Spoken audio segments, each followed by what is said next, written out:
Hi everyone, my name is Beth Coull and I am a second year PhD student and I work up at the hospital at Nine Wales Hospital and Medical School.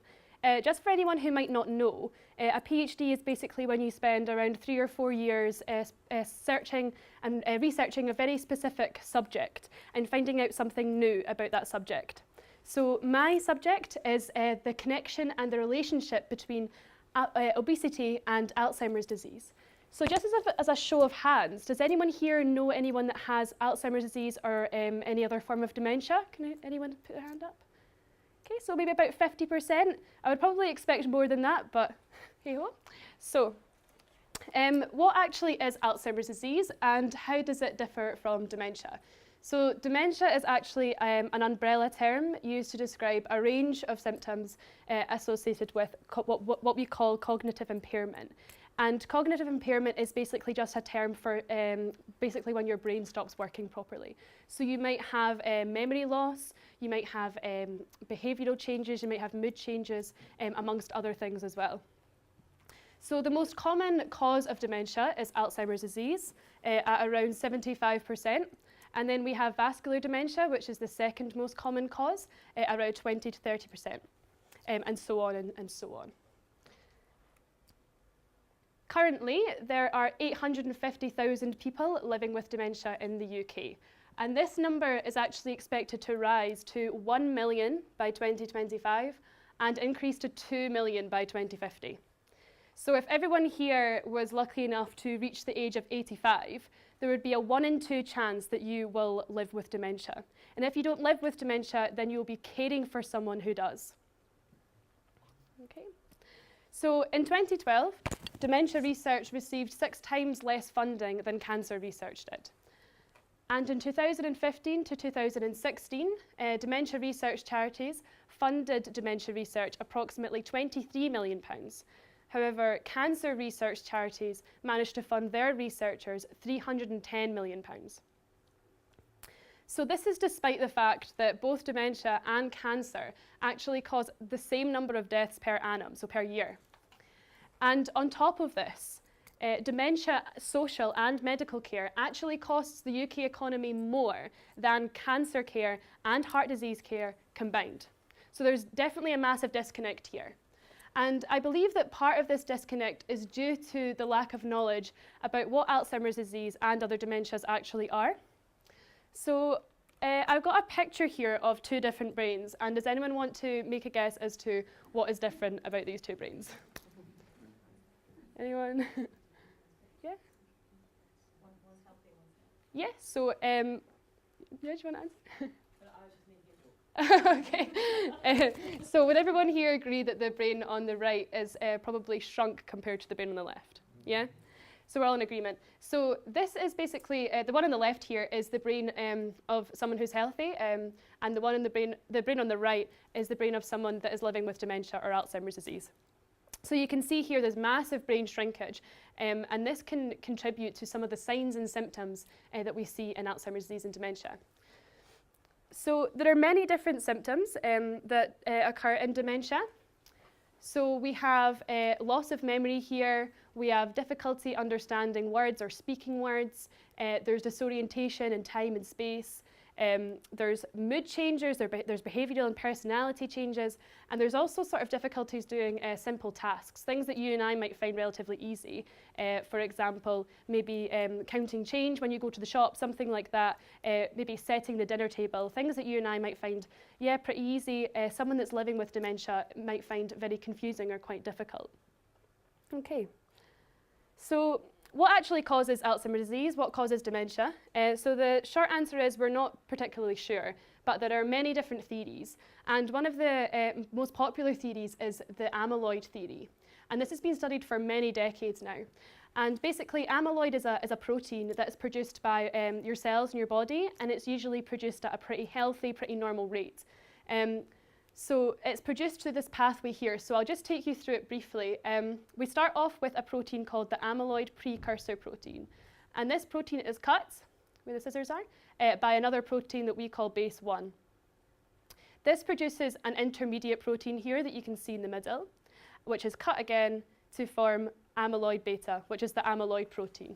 Okay?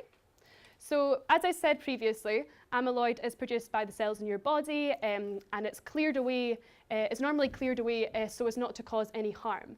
But for some reason, in Alzheimer's disease and in other types of dementias, amyloid beta increases to an unhealthy rate, either by too much production of amyloid beta or not enough being cleared away, and we're not really sure which one. So basically, when it's being produced at an unhealthy rate, there's lots and lots of it, it starts sticking together and basically aggregates to form what we call amyloid plaques. And it is these amyloid plaques that are suspected to go on and to cause the sort of cell dysfunction and the cell degeneration and cell death that might contribute to the brain shrinkage that I showed you in the previous picture.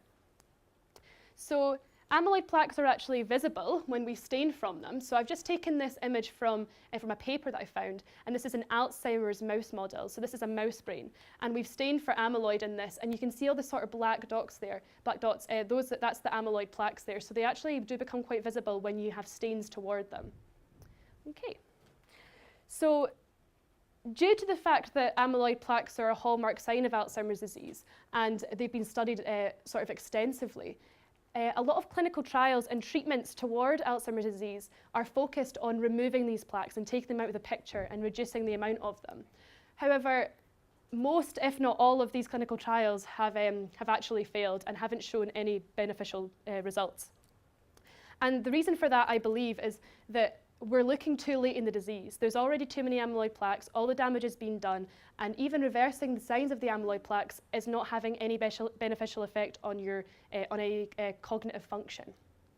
So I think that we need to be looking earlier. I think that we need to look when amyloid beta is still sort of in its infancy and is only just starting to increase. But unfortunately, we think that the increases in amyloid beta might occur 30 or 40 years before the disease actually starts showing its signs. So you might start to see an increase in amyloid beta when you're 30 or 40, and then develop the symptoms and signs associated with the disease when you're 70. So it's very difficult to try and pinpoint when the disease begins and it's very difficult to therefore treat. So what actually causes amyloid beta to increase? So this is where obesity comes into the mix.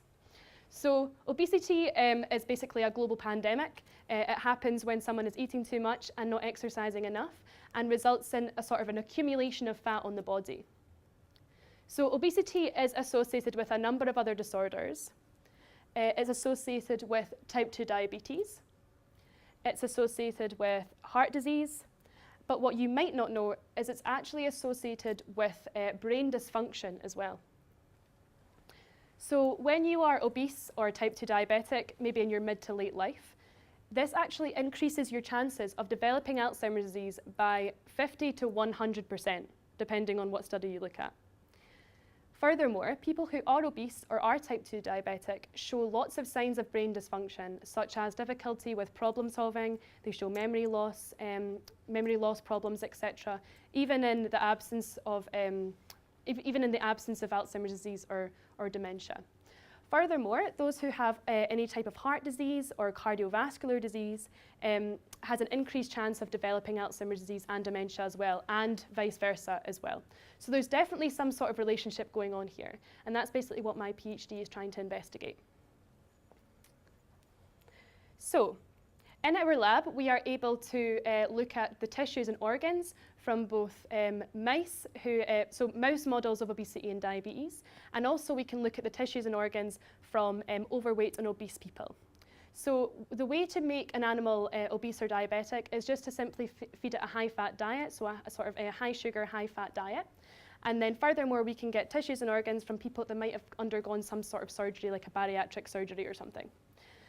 So what we have found is in some of the organs and also in the blood from both obese and diabetic mice and obese or overweight people is that there is an increase in the protein base 1 and therefore an increase in amyloid. So what we think is that amyloid and base 1 are central drivers of both obesity and diabetes. But furthermore, we think that when you do become obese in mid to late life, it is increasing the amyloid levels and therefore driving the potential to get Alzheimer's disease and dementia. Okay? So Just because you are obese or diabetic does not necessarily mean that you will definitely get Alzheimer's disease. That's not what I'm saying. Every case is different and it might not happen. However, I would recommend a sort of healthy diet, exercising the recommended amount, just to ensure that you're protecting yourself against these diseases. So just to say thank you to all of these wonderful people here who have helped me during my PhD so far. My funders, the Alzheimer's Society, everyone for organising this festival here today, and also to all of you for listening.